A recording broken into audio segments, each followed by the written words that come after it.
Merhaba. Bugün senin için hazırladığımız incelemede Doktor Abdurrahman Kasımlı'nın hayatına, düşünce dünyasına biraz daha yakından bakalım istedik. Evet. Elimizdeki kaynaklar oldukça çeşitli aslında. Biyografik bilgiler var, kendi yazdıkları var, bir de onu analiz eden çalışmalar var. Amacımız ne? Yani Kasım'la kimdi, siyasi yolculuğu nasıldı, özellikle İran'daki Kürt siyasetinde nasıl bir yeri vardı? Bunu anlamaya çalışacağız. Kesinlikle. İlginç değil mi ama? Urmiye'de varlıklı bir ailede doğuyor, sonra gidip Avrupa'da ekonomi doktorası yapıyor ve ardından bir hareketin lideri oluyor. Evet. Bu başlangıç bile başlı başına dikkat çekici. Gel bu konuyu biraz daha açalım o zaman. Olur. Kasımlı'nın yolculuğu aslında sadece kişisel bir hikaye değil. Yani 20. yüzyıl Orta Doğu siyasetinin, Kürt meselesinin önemli bir kesitini sunuyor bize. Özellikle o Prag yılları, Prag'daki eğitimi, oradaki entelektüel birikimi diyelim, sonraki siyasi çizgisini bayağı derinden etkilemiş görünüyor. Kaynaklar hep bunu vurguluyor. O zaman tam oraya odaklanalım biraz. Paris ve Prag'da okuduğunu biliyoruz, ekonomi doktorası yapmış. Evet. Hatta bir kaynakta eşi Helena ile de Prag'da tanıştığı yazıyordu. Bu uluslararası çevre, aldığı eğitim onu nasıl şekillendirmiş olabilir sence? Yani sadece akademik bir birikim miydi bu? Yok, bence çok daha fazlası. Yani bu deneyimler ona hem Batı düşüncesini, o liberal ortamı, hem de Doğu blokundaki, yani Soğuk Savaş dönemi siyasi akımlarını yakından tanıma fırsatı vermiş. İki farklı dünyayı görmüş yani. Aynen öyle. Bir de kaynaklarda çok dil bildiği de geçiyor. Bu da tabii farklı kültürlerle, farklı fikirlerle doğrudan temas kurmasını sağlamış olmalı. Epey donanımlı yani. Evet. Ve bu birikimle İran Kürdistan Demokrat Partisi'nin yani İKDP'nin liderliğine yükseliyor.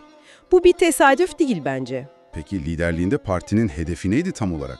Kaynaklara göre temel hedef İran sınırları içinde Kürtler için bir tür özerklik elde etmekti. Demokratik bir özerklik. Yani ayrılıkçı bir hareket değildi o zaman. Anladığım kadarıyla hayır, daha çok mevcut sınırlar içinde bir çözüm arayışı var. Bu önemli bir nokta. Evet, bu ilginç. Demek ki sadece bir siyasetçi değil, aynı zamanda bir entelektüel kimliği de var. Kesinlikle. Fikir üreten, tartışan biri. İşte burası gerçekten konuyu daha da derinleştiriyor bence. Okuduğumuz bir analizde onun ideolojisi için çok çarpıcı bir ifade kullanılmıştı. Post-Marksizmin Kürt yüzü. Evet, o ifade dikkat çekici. Bu tam olarak ne anlama geliyor? Yani klasik Marksizmden bir kopuş mu var burada? Şöyle açıklayabiliriz belki, bu ifade Kasımlı'nın zamanla o katı Marksist-Leninist çizgiden, dogmalardan biraz uzaklaştığını anlatıyor.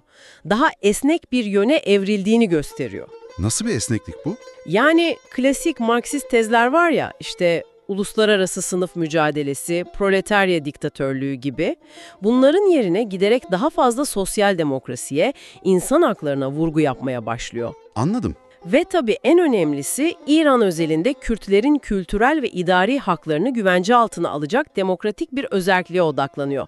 Pragmatik bir yaklaşım yani. Yani ideolojiyi yerel koşullara uyarlamaya çalışmış. Aynen öyle. Analizler de bu pragmatizmini, ideolojiyi İran Kürtlerinin somut gerçekliğine uyarlama çabasını öne çıkarıyor zaten. Asıl büyüleyici olan da bu belki. Dönemin o katı ideolojik ayrımlarına rağmen daha esnek, duruma özel çözümler araması. Bu durum Orta Doğu'daki diğer ulusal hareketlerle nasıl bir paralellik gösteriyor peki? Aslında birçok hareketin yaşadığı bir gerilimi yansıtıyor bu. Hani evrensel ideolojiler var, bir de yerel gerçeklikler var. İşte bu ikisi arasındaki dengeyi kurma çabası, Kasımlı'nın durumu da bunun bir örneği. Anlıyorum. Fakat bu arayışı yani bu diyalog ve uyum çabası çok trajik bitiyor. Maalesef evet. Kaynaklar çok net.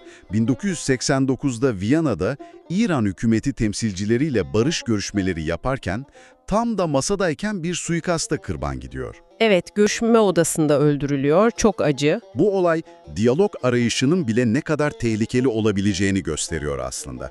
Peki tüm bunlara baktığımızda Kasımlı'nın hikayesi bize bugün ne anlatıyor? Ne ders çıkarabiliriz? Senin için öne çıkan ne oldu mesela? Bence Kasımlı'nın mirası özellikle bugün hala devam eden özerklik, demokrasi, azınlık hakları gibi tartışmalar açısından önemli dersler içeriyor. Mesela? Mesela özerklik talebini demokrasi ve insan hakları temelinde formüle etmesi, şiddet yerine diplomasiyi, müzakereyi öne çıkarması ki bu hayatına mal oldu. Bunlar onun yaklaşımının farklı yönleri. Onun hikayesi bir halkın kendi kaderini tayin hakkı arayışıyla devletlerin toprak bütünlüğü ilkesi arasındaki o çok hassas denge üzerine tekrar düşünmemizi sağlıyor bence. Belki de senin için öne çıkan şey bir liderin entelektüel derinliğinin, o değişime ayak uydurma yeteneğinin temsil ettiği hareketi nasıl etkilediğidir. Evet, haklısın.